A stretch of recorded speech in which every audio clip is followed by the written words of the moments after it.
e por que estava ofertando. Em seu coração, ela não estava dando uma oferta para o sacerdote, e sim para Deus, como expressão de louvor e gratidão pelo privilégio de fazer parte do seu povo que estava investindo no reino de Deus. Segundo alguns estudiosos, aquelas duas moedas eram as moedas de menor valor financeiro daquela época. Isto equivale a dizer que aquela viúva não era apenas pobre, aquela viúva era muito pobre, mas ela tinha uma riqueza, a alegria de contribuir e de investir naquilo que valia a pena contribuir e investir no reino de Deus. Esta mesma alegria possuíam os crentes da igreja da Macedônia. Veja o que Paulo fala a respeito deles.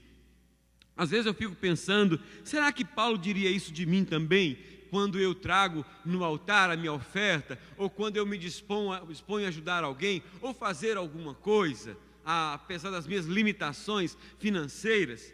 Olha o que Paulo diz a respeito desses crentes.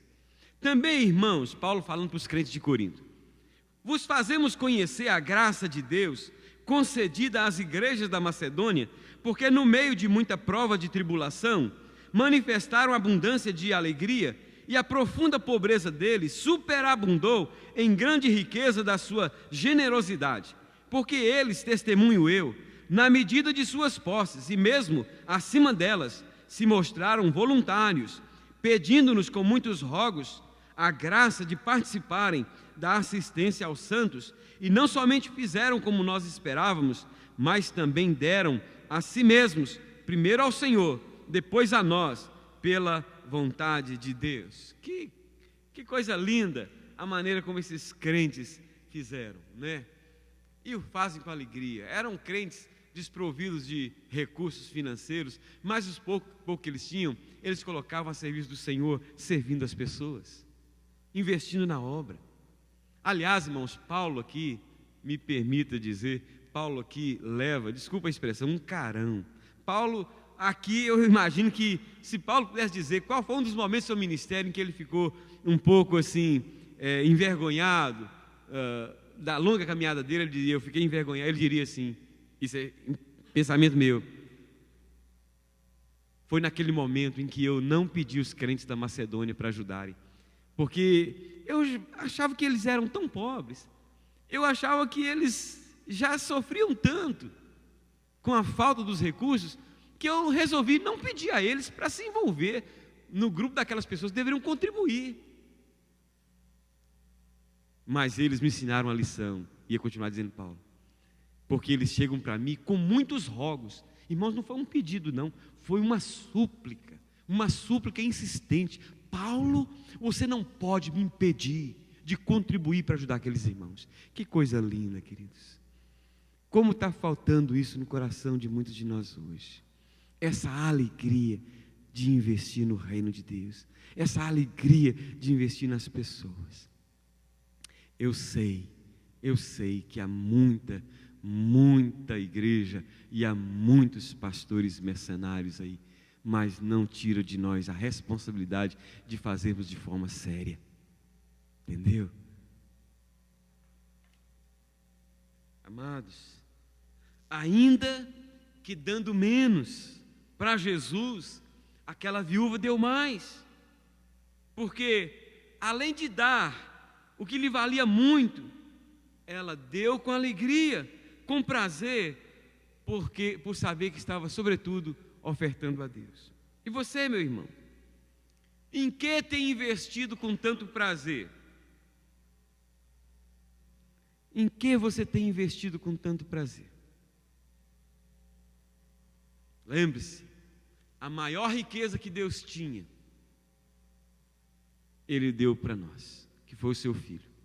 E Pedro, na sua primeira carta, ele diz assim, não foi mediante prata nem ouro que Deus nos comprou, foi mediante o sangue do seu Filho. Irmãos, olha só, somos muito mais valiosos do que prata e ouro. Nós valemos o sangue do Filho de Deus. Por que esse coração mesquinho, avarento, muitas vezes nos impede de fazermos com alegria, de ofertarmos ao Senhor, de contribuirmos em prol do crescimento da obra e do reino? Quarta-feira, quem esteve aqui, o grupinho tão pequeno que esteve, mas esteve aqui, foi abençoado, com certeza. O pastor Davi até me trouxe esse DVD, Meninas dos Olhos de Deus. São crianças, queridos. Aquele pastor que trabalha no Oriente Médio, um pastor que esteve aqui na quarta-feira, compartilhando o trabalho que é feito lá no Oriente Médio, em alguns países da África. E essas meninas são tiradas, irmãos, uma criança vendida por $10, querido, $8, para se transformar em prostituta no Egito e em outros países. E uma instituição evangélica, ela estabeleceu lá, e ela compra essas crianças de volta e dá para elas esperança. Com $10. $10. Essa missão que nós trabalhamos lá em Águas Formosas. Queria até que o André pudesse passar um pouco mais dos testemunhos que estão sendo dados pela irmã lá. Crianças de 12 anos viciadas em drogas. Meninas de 11 anos estupradas.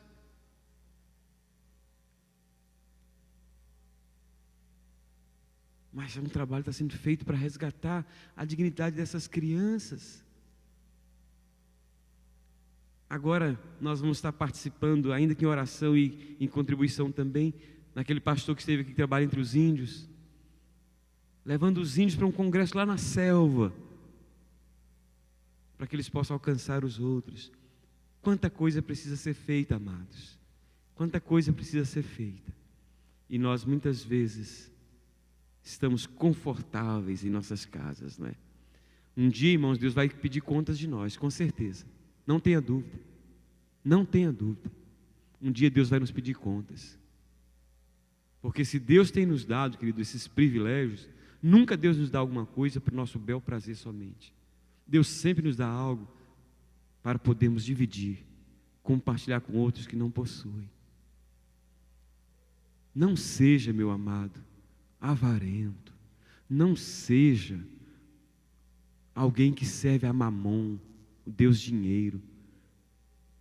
Se você tem dificuldade nessa área, peça a Deus que te liberte, que te dê um coração generoso para você investir no reino, não é? Pois conheceis a graça de nosso Senhor Jesus Cristo, que sendo rico, se fez pobre por amor de vós, para que pela sua pobreza vos tornasseis ricos. De que forma você tem contribuído na obra do Senhor? Tanto ofertando, quanto dizimando, quanto servindo. Você o tem feito com alegria? Aquelas crianças que vivem lá no Sudão, mal tem um lápis e um papel para escrever. Você sabe qual foi a palavra que o pastor disse? Que quando a missionária pediu para eles, cada criança escrevesse uma carta para Deus. Crianças, irmãos, cuja mãe tem que andar 70 quilômetros para buscar uma lata d'água e uma lata de água ácida. 70 quilômetros, sabe o que é isso, querido? E que muitas das mães, quando chegam, encontram seus filhos mortos em casa. Você não sabe o que é isso. Você não sabe o que é isso, nem eu. Você já imaginou, Érica? Você indo buscar água e quando chega encontra o seu filho morto, sem água e sem comida?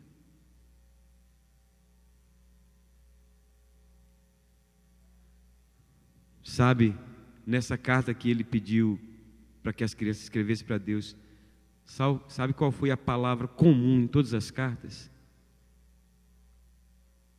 Obrigado, Deus.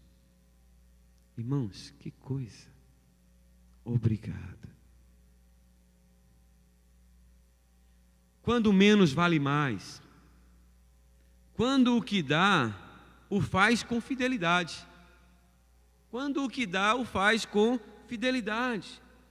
Se você tiver a curiosidade de abrir a sua Bíblia, não precisa abrir agora, mas em Mateus 25, na parábola dos talentos, você vai achar uma coisa interessante ali. Porque no final há uma palavra para cada um daqueles personagens.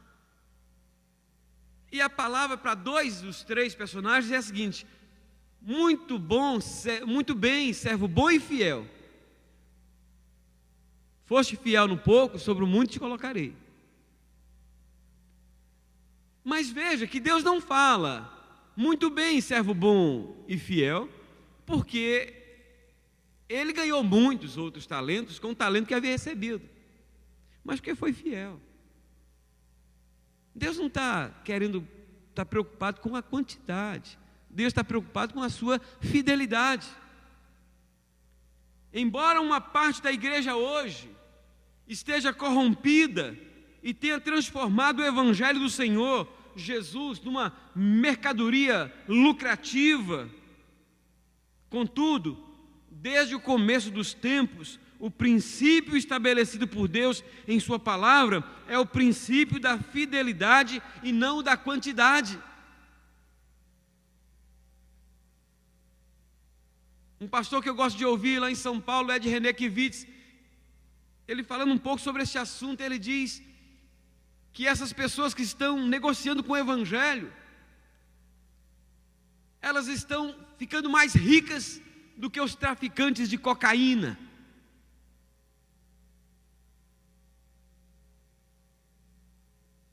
Porque o Evangelho negociado está se transformando em uma das mercadorias mais lucrativas que pode existir. E num curto espaço de tempo tem muita gente se transformando milionária, bilionária, por causa do Evangelho. Uma parte da igreja hoje está podre, está corrompida. Os cambistas e os mercadores da fé têm usado inclusive esse texto que fala que a viúva pobre deu tudo quanto ela tinha para extorquir os incautos e levá-los a dar tudo o que possuem e o que não possuem para a igreja, com uma promessa de que Deus irá restituir em dobro tudo aquilo que eles doarem. Mas tão corrupto quanto esses pastores mercenários são os crentes corruptos também, que estão dando as suas ofertas para Deus, não como expressão de louvor, mas porque estão querendo sempre receber coisas mais e mais. Sua motivação não é abençoar as pessoas, mas é ter mais para si.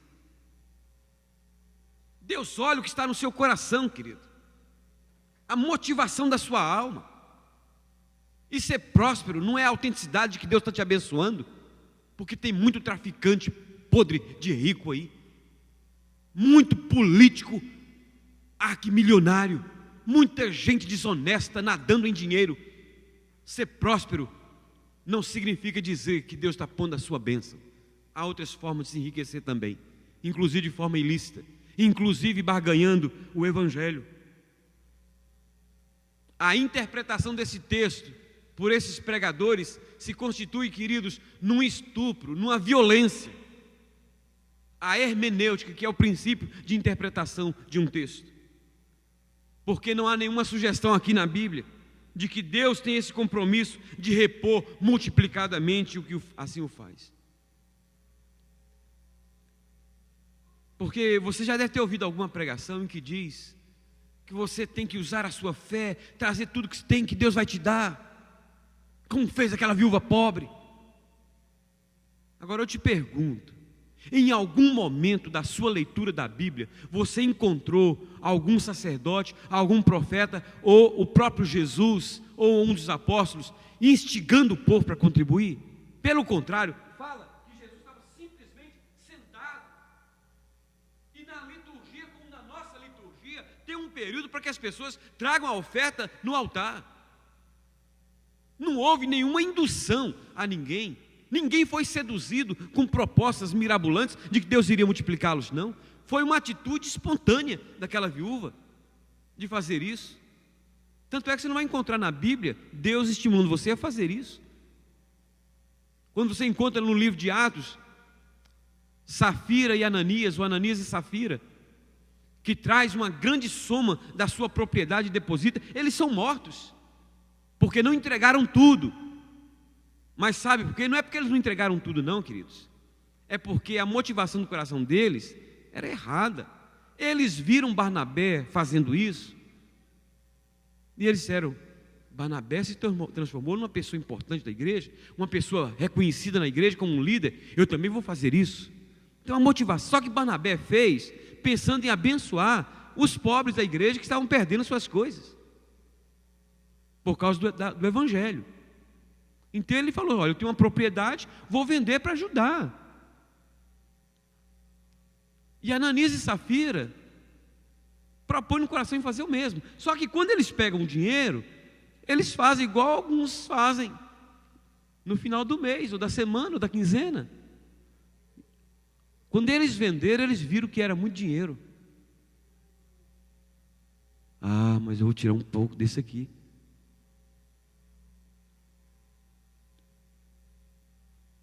Miserável, né? Miserável. Pôs no coração de que fazer isso. Só que a gente pensa que a gente engana os homens e pode enganar a Deus também. Deus ninguém engana. A Deus ninguém engana.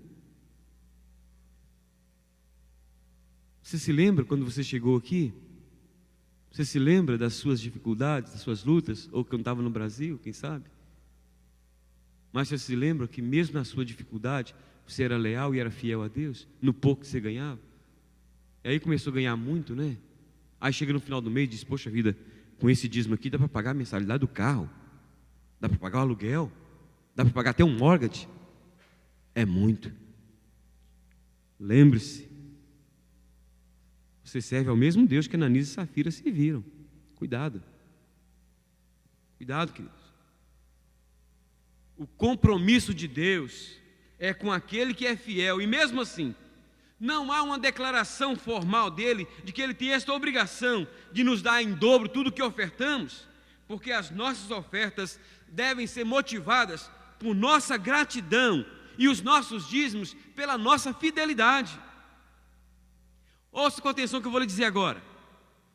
Oferta que é dada com o objetivo de receber algo em troca não representa gratidão, e sim barganha. Dízimo que é entregue com o fim de obter de Deus algum valor, algum favor, não representa fidelidade, e sim comércio. Embora Deus, na sua infinita graça e misericórdia, sempre nos abençoa quando assim o fazemos. Até mesmo o texto clássico de Malaquias, usado por muitos de nós pastores para persuadirmos os crentes a entregarem os seus dízimos e ofertas, não traz a ênfase no que iremos receber em troca, e sim na fidelidade.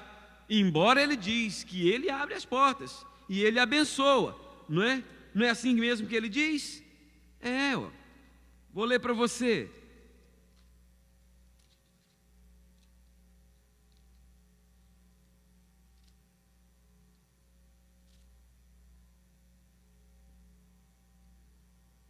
Roubará o homem a Deus?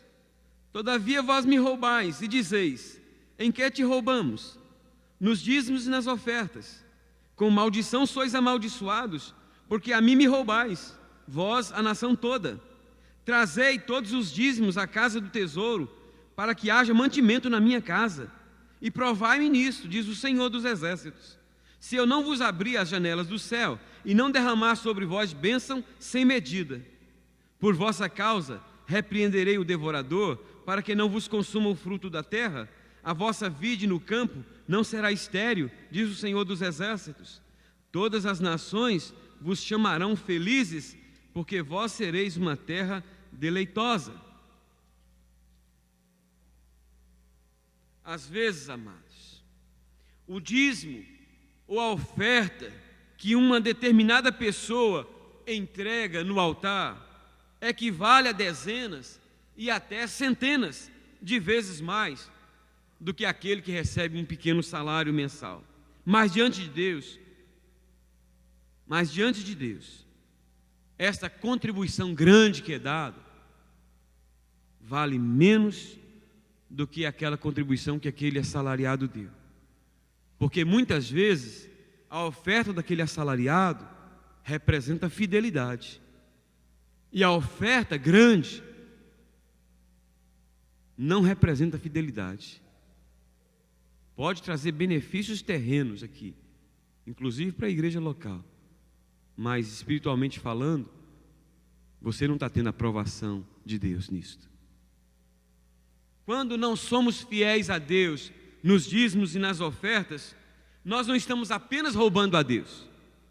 Estamos dizendo a Ele, com o nosso gesto de infidelidade, que não cremos que Ele é capaz de suprir as nossas necessidades. E o que é pior, demonstramos também a nossa falta de gratidão pelo muito que Ele tem feito por nós.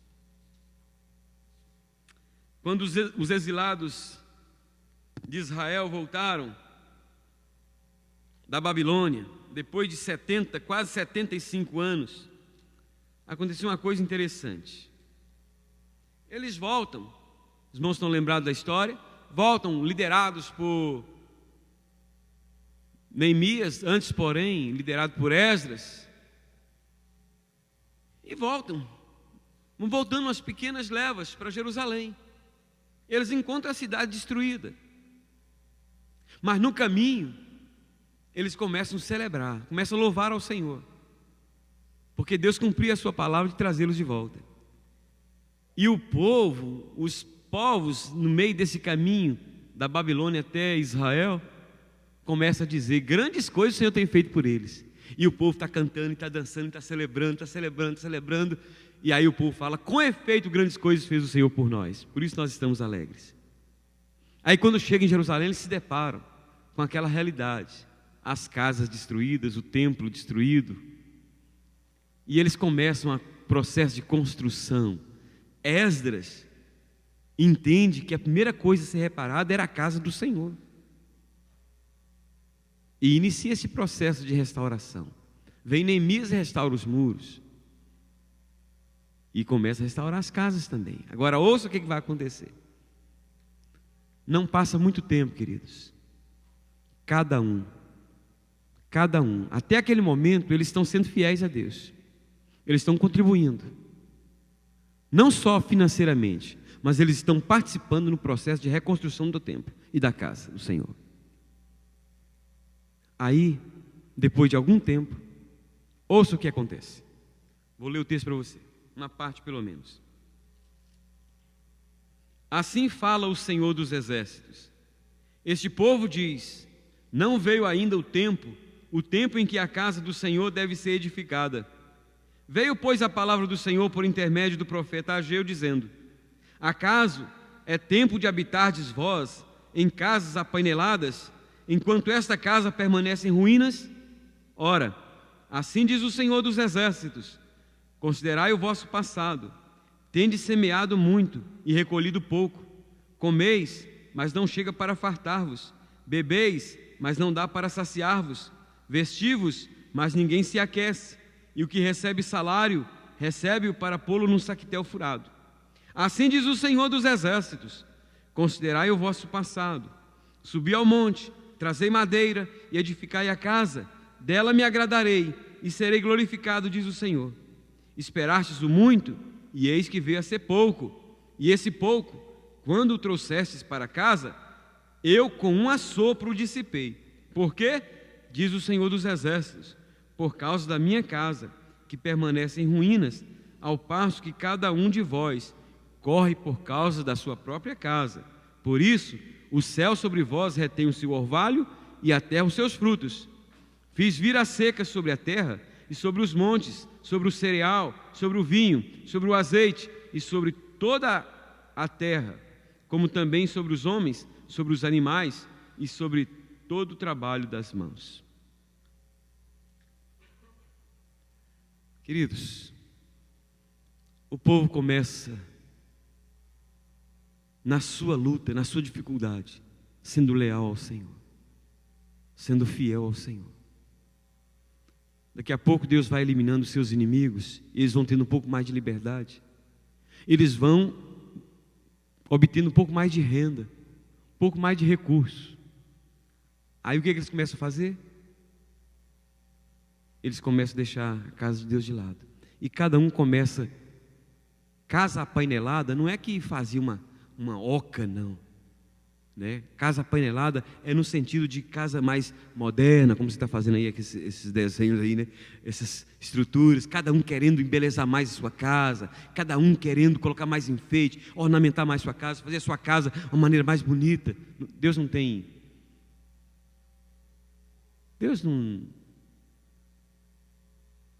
quer que você more em qualquer lugar. Não tem nenhum problema de você querer morar numa casa bonita. Mas o problema é quando você, para morar na sua casa bonita, você deixa de ser fiel ao Senhor. Aí, você atrai sobre você, não uma bênção, mas uma maldição. Você talvez pode dizer, mas eu estou sendo muito abençoado por Deus. Lembre-se, Deus é misericordioso. E pode ser que esse tempo é só para te conscientizar. Não estou aqui lançando nenhuma maldição sobre ninguém, queridos, porque Deus quer nos conscientizar desta responsabilidade. Ele se agrada da fidelidade do seu povo. Eu quero concluir esse texto, lendo de novo o verso 41 e 42.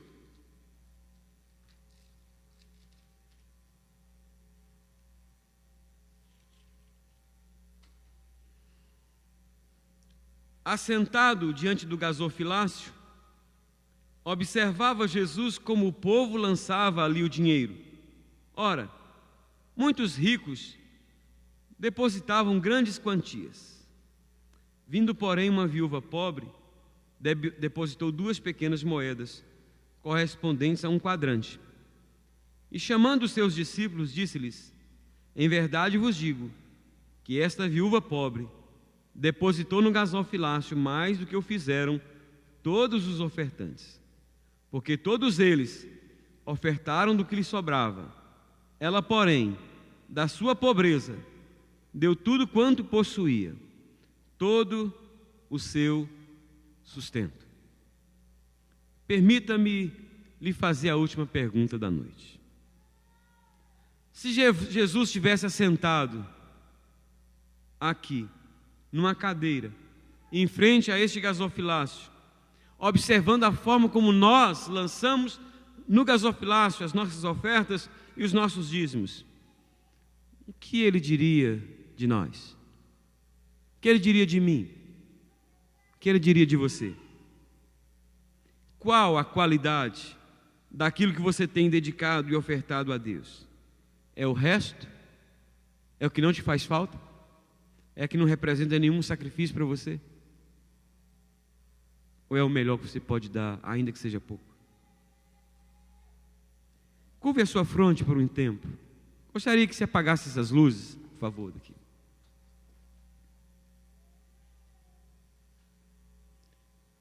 Melhor, apague essa e deixe só de trás aí. Isso. Vamos fazer o seguinte agora. Pode deixar apagado. Nós vamos trazer no altar nossos dízimos e ofertas em adoração ao Senhor, louvando ao Senhor. Mas eu gostaria que não fosse só o dízimo e a oferta. Mesmo você que não tem dízimo e oferta para trazer, mas eu quero te pedir, gostaria que você me atendesse. Que é começar com a dona Gina, até eu, que vou estar aqui no último banco. Mesmo não tendo nada para depositar, se você não tiver nada, não tem problema. Simplesmente pare 1 ou 2 segundos aqui e volte ao seu lugar. Começando daqui da dona Gina, até aí depois quando terminar, começa lá de trás, até eu que vou estar aqui. Tá ok? Vamos fazer isso então. Só um fundo bem levezinho mesmo.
texto não fala que Jesus naquele dia colocou, mas imagino que ele colocou também o seu dízimo lá, a sua oferta.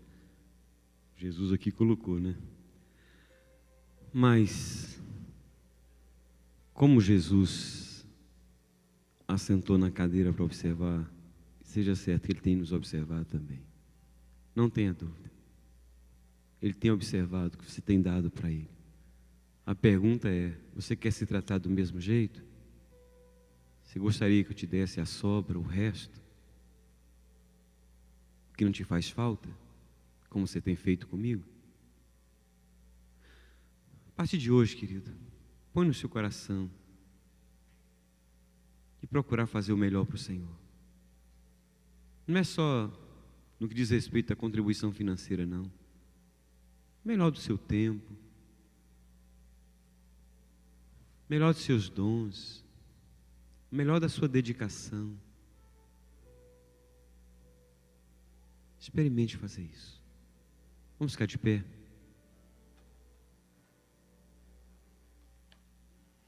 Que a graça maravilhosa do nosso amado Senhor e Salvador Jesus Cristo, o amor de Deus, nosso eterno Pai, a doce comunhão, a consolação e o poder do Espírito Santo, seja sobre todos nós, irmãos, sobre todo o povo de Deus na face da terra, hoje e para sempre. Amém. Peço aos irmãos que conduzam nossos visitantes também ao salão social, porque o culto vai continuar lá.